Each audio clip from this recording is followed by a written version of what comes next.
Hey guys, thanks for joining me for another Dissidia Final Fantasy Opera Omnia video. Today we're going to do a Shinryu run here on the Arciela fight again. I think yesterday I put up a fight showcasing Kane, and that one was pretty unrestricted. I just ran like a really fun team to like curb stomp it, do really crazy things. This one we're actually going for missions. So what we're doing here is we have a mission for Arciela. So we have her in the party. But then we do have the Sparkle mission back. So we are needing a full team of the same crystal color. So since Arciela is white, we are running a full white team. And this team actually worked out really well. So we're going to pair her with Realm and Lenna here.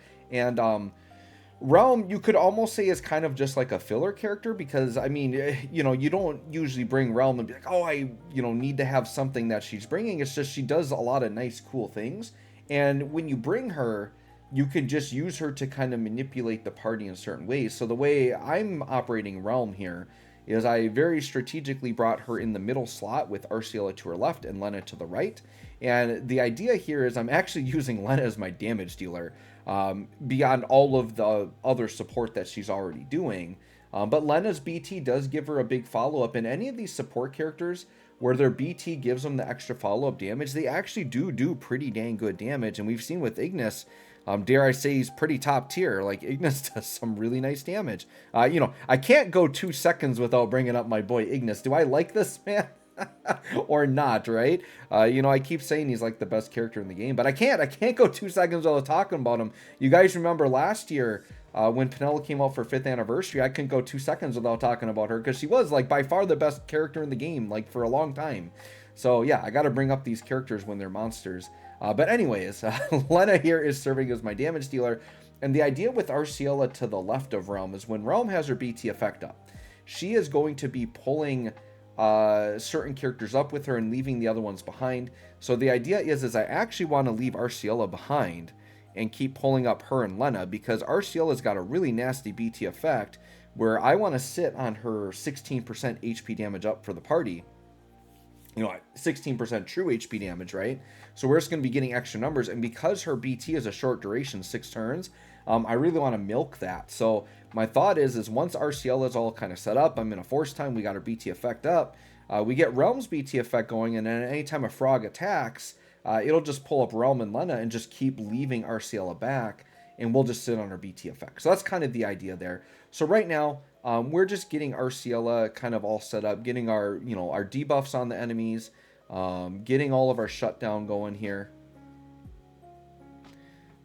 And actually, we did open with a burst phase here, so I could just kind of put everything on for Arciela.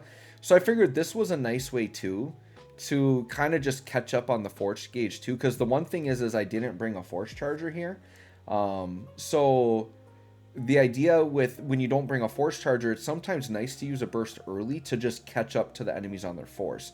So that there pretty much just caught us up, and then we got a big gain there when we hit our first threshold. That was really nice to give us a big gain there.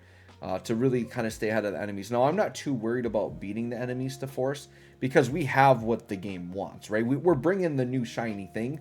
Whenever you bring, the way gacha games work, in case y'all aren't familiar, you bring the new shiny thing, you're going to win the new shiny fight, and that's kind of what they want you to do. They want you to spend money, get the new character so that you can beat the thing. So yeah, since I have Arciela, I have the FR condition they want. I don't have to worry about beating them. I just know that at any point, if they're in force time, I can use Arciela's force and I'm good to go. So that's kind of the plan. Now, I do think we actually end up beating them the force, but I decide to just let them get there so I can cancel it anyways. And plus, I think the timing worked out where it ends up on a character who I didn't want to lead with. And I definitely want to lead with Arciela. She's got an excellent force effect. One of the reasons she's so good, right? And, Arciela, she really does, like, between her BT effect, her shutdown mechanics, her healing and brave gain, her excellent force effect, and the fact that she has that instant turn, non-attacking force with the big gains, like she's got literally everything you want out of a support character except charging. It's the only thing she's missing. It's the only reason she's not like the perfect character. It's the only reason I'm not like gushing over her instead of Ignis, right? But she's right up there, man. She's super top tier. And like I said in her character guide, I think a character like Arciela allows you to not need force charging because you're just shutting down the enemies anyways, and they can't really do anything to you, and you just wait until it's your time, and then you cancel them out. It's only bad if you're doing an enemy where you're trying to beat them to force, because there will be times where you maybe don't want to carry the correct character they want to cancel their force, and then at that point, depending on what their force looks like, but most enemies have a force that you just want to cancel because they're going to heal back or they're going to do whatever. So we'll just cook something up here. Queena's going to cook up some ice cream. Arciela is going to eat that up. It's so funny right here. That shot right there, it makes me think of like Beerus and Weiss, like eating ice cream or something. Just eating it and enjoying the food. That is so great. Absolutely love it. But yeah, Arciela is just going to be a nice character. And I'm never going to turn down a character like Arciela who has like the super free and easy force conditions. Like, I will take these characters for days and days and days, because now, you know, the next time we get a Dare to Defy, I can be like, all right, I'm going to put Ignis on a team, I'm going to put Arciela on a team, and I'm going to put Rosa on a team. And then it's like, bam, I got 3 teams where I can literally build whatever I want around those 2 characters, because I know I got my lead force character, right? I got my lead force that I know that everybody can meet. There's just way too much value in it, right? And even to some extent, I can still pull out Penelo for that role. Like, she's still good enough, you guys. It's crazy. But Penelo is still there.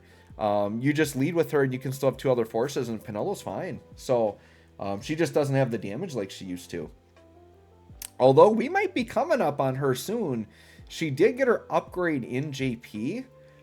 I feel like, I don't know that it would be next month, but probably the month after, because she's been out on JP for a little bit at this point. So, and with how fast we're moving, I mean, we could be seeing Penelo's rework actually pretty soon. Which would be crazy, because I've been talking about her a lot, and I love my girl Penelo. So, you know, wouldn't be a video if I didn't talk about Ignis, and then I got to bring back my girl Penelo, so sure. Here we go, dropping down the big EX. We're at 500%, and look at, like, I mean, Lenna's dropping some bombs, man. She's dropping some damage, and we're getting the help of that extra 16% true HP damage. I mean, my girl Lenna was already putting up some good numbers, but I mean, you pair with this BT effect of Arciela, I mean, she is looking like a legit damage dealer in this fight. And you're going to see it there. Of course, we got my boy Kelger popping out. We got to have that for sure. All right, and then this is where it gets nice, right? We're sitting on the Arciela BT effect. It's only got 2 turns left on it. But now we're pulling Realm and Lenna up, and we're kind of extending that, getting extra turns with it. Now, I am paying attention to Arciela. She is going to get a turn next. And we're going to do a regular attack, but I know when Arciela still has 1 turn on her burst phase, or her burst effect, that's when I'm going to drop her BT attack and refresh that. But seriously, can you argue with an FR where I'm getting 160% gains on Aerith and Arciela, and I'm getting 100% on pretty much any other force in the game? Like, it's so good. These echoes are so good. And yeah, you know, we're just casually dropping 35 mil AoE Lenna, like no big deal, right? Sure, she just put down 70 million damage and we weren't even at max gauge. That might be the theme of my channel now, is just using supports as my DPS, because how often have I been using Ignis as my DPS? I've done it with Sarah as my DPS. I've done it with Lenna as my DPS. I've done it with Rosa as my DPS. And what do these characters all have in common? They all get BT follow-ups. And that's all they need.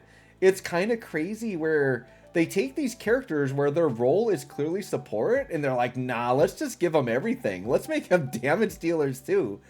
And this is what I was talking about earlier. Look, 45 mil for Lenna, like no big deal, right? Like this is what I was talking about. It's really hard to justify getting pure damage dealers when you've got these support characters that are putting up good enough damage, and they're doing all the other stuff with them. Like, I would rather just run triple support squads, or like support with 2 off turns, or support tank off turn. If that support is also dealing damage, like I would rather just do that. Like, it's getting to the point where I'm actually never even really picking Astos anymore. Like, I'm not using him.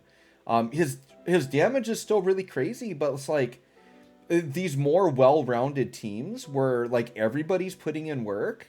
Like, we're just dealing, look at this damage, like, like, and I don't have to worry about, like, doing all of this setup and going into a very centralized burst phase. I can just kind of play the fight and just let it go, and it's fine. I don't know, you guys, it's crazy. Like, if I were to make, like, a generic top 5 best units in the game, because I know I've made lists recently of, like, top DPS, top support, top whatever, top tanks. Like, but if I just made a top 5 overall, I actually don't know if Astos would be there. And that might sound like blasphemous to you guys. But he is just damage, pretty much. Granted, his damage is still by far the best damage in the game. But other characters are getting closer to that while doing a lot more, and I would rather bring those characters. Like, if I were to do a fight and I could pick one character, Astos or Ignis, it's going to be Ignis, right? So, I don't know. Should I do that? Should I just do, like, a top 5 best overall unit in the game? I might have to do that. Oh, because I would actually have to, like, sit and really think about that. I think I'm going to do that, you guys. I think I might. Let's look for that. That might be, like, my Black Friday special video. Top 5, maybe I'll make it a top 10, but we'll do like a Black Friday video. Yeah, look forward to that. I think I'm gonna do it. So anyways, guys, by the way, in the background we just crushed that fight, so let me know what you think. Thanks for watching. Let me know if you're excited to see like a top 5 or top 10 overall unit in the game video. I think I might make that. So look forward to that in a couple of days. Thanks for watching. We'll catch y'all on the next one.